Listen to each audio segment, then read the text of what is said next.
Hoje veremos plano inclinado, máquina simples. O plano inclinado é qualquer superfície plana, rígida e inclinada em relação à horizontal. Dispositivo que facilita deslocamento é um tipo de máquina simples. Quanto menos inclinado for o plano, mais suave é a realização da tarefa de transportar um objeto até o ponto mais alto. Qual situação você prefere, A ou B? O sistema B reduz a intensidade de força necessária para erguer o corpo, embora a distância percorrida aumente. No entanto, os dois exemplos necessitam de menos força para realizar a tarefa em relação a uma linha vertical. O raciocínio segue o princípio da alavanca, onde força no plano inclinado multiplicada pelo deslocamento realizado pelo objeto ao longo do plano inclinado é igual à força para deslocar o objeto na vertical, multiplicada pelo deslocamento realizado pelo objeto na vertical. Como o trabalho é igual à força multiplicado pelo deslocamento, o trabalho é o mesmo no plano vertical ou inclinado. Essa ideia é aplicada na construção de rodovias em locais montanhosos. Em vez de construir uma estrada curta e muito inclinada, prefere-se uma estrada mais longa, em zigue-zague, porém menos inclinada, o que suaviza a subida.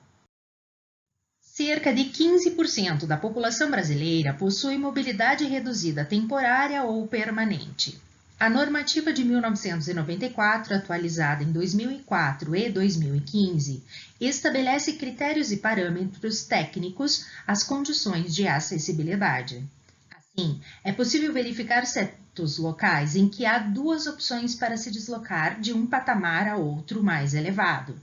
Uma escada mais íngreme, que propõe um deslocamento menor, ou uma rampa menos íngreme e que propõe um deslocamento maior.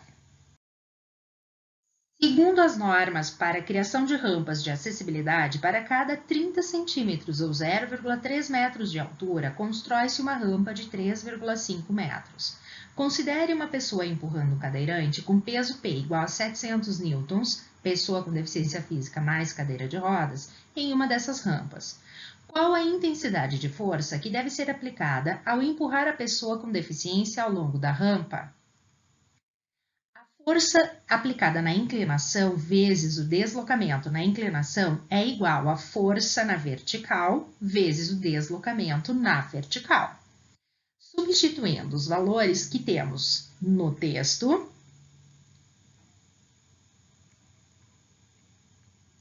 teremos ao final que a força de inclinação será igual a 60 newtons. Cunha. A cunha pode ser considerada como dois planos inclinados unidos em suas bases. Separam troncos ou pedras em partes, servem de calço para portas ou pneus de veículos estacionados, nivelam ou ajustam peças, emparafusam, cortam, perfuram ou entalham. A origem da cunha é desconhecida, mas os povos sumérios, por volta de 3500 a.C., utilizavam cunhas de bronze para escrever.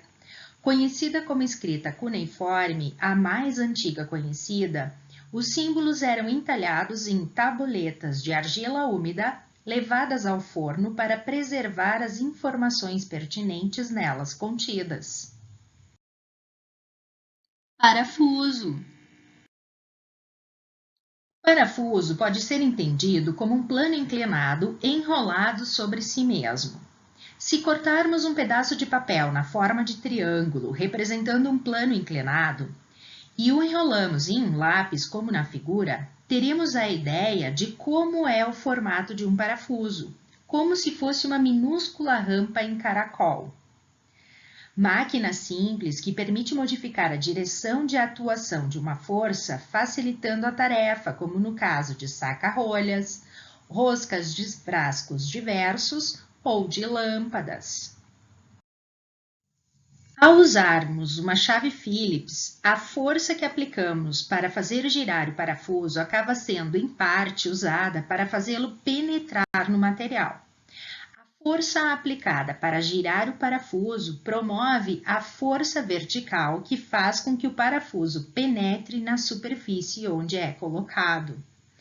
O deslocamento de uma volta completa promove o deslocamento vertical, equivalente a um passo do parafuso, de acordo com a relação matemática. Força aplicada multiplicada pelo número de voltas completas é igual à força vertical multiplicada pelo deslocamento vertical. Seguindo essa proporção, o trabalho realizado é o mesmo, só muda a direção da força, facilitando a tarefa. Assista agora um vídeo sobre o parafuso de Arquimedes.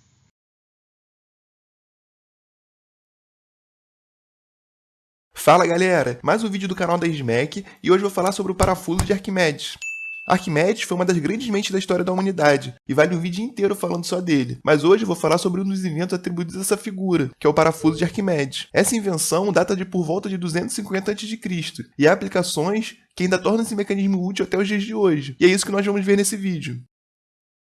Aqui nós podemos ver um parafuso de Arquimedes em ação. A sua função é bastante simples, mas é algo essencial para nossas vidas, que é transportar água de um nível para outro mais alto. Isso virou algo tão banal nos dias de hoje que já nem damos mais a real importância. Mas temos que lembrar que Arquimedes viveu 200 anos antes de Cristo, ou seja, estamos falando de mais de 2000 anos atrás.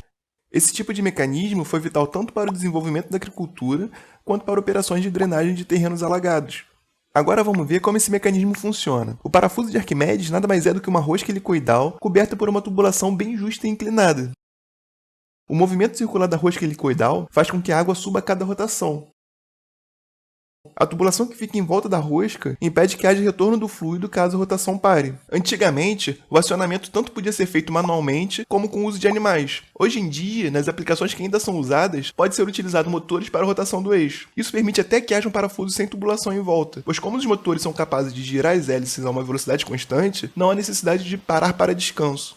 Cada design de parafuso possui uma inclinação ideal, dependendo tanto do diâmetro da hélice quanto do passo. Mas usualmente a angulação ótima está entre 30 e 40 graus, e a eficiência fica em torno dos 30%. As grandes vantagens desse mecanismo são a sua simplicidade, facilidade de construção e a possibilidade de transportar água mesmo contendo lama, areia e cascalho. Acredita-se que os jardins suspensos da Babilônia, uma das 7 maravilhas do mundo antigo, eram irrigados com sistemas de parafusos de Arquimedes. Atualmente, não há mais necessidade do uso dos parafusos para o transporte d'água, pois já temos outros tipos de bomba que fazem esse trabalho de maneira muito mais eficiente, e que vai ser assunto de um outro vídeo. O uso dos parafusos nos dias atuais estão nos transportadores industriais de roscas, que fazem o transporte de grãos e pós nas linhas de produção. Existem também usinas de geração de energia com parafusos de Arquimedes, mas nela o uso deles é o contrário do que nós vimos, ou seja, a água desce pelo parafuso. Essas usinas são vantajosas quando o projeto hidráulico é muito baixo, menor do que 6 metros, ou seja, quando a diferença entre o nível d'água superior e inferior é menor que 6 metros. O que acontece é que o fluxo d'água para baixo faz o eixo do parafuso girar, o que aciona a caixa de engrenagem e o gerador, que transforma essa energia mecânica em energia elétrica. Esse é um tipo de energia barato e sustentável. Uma outra vantagem é que ela é fish friendly, ou seja, amiga dos peixes, pois não há qualquer risco de vida para os peixes, que podem passar pelo parafuso sem serem feridos. Então, nesse vídeo vimos mais um dos grandes inventos da humanidade. Se inscreve aí para conhecer um pouco mais da história da tecnologia, dê sugestões de vídeos e valeu!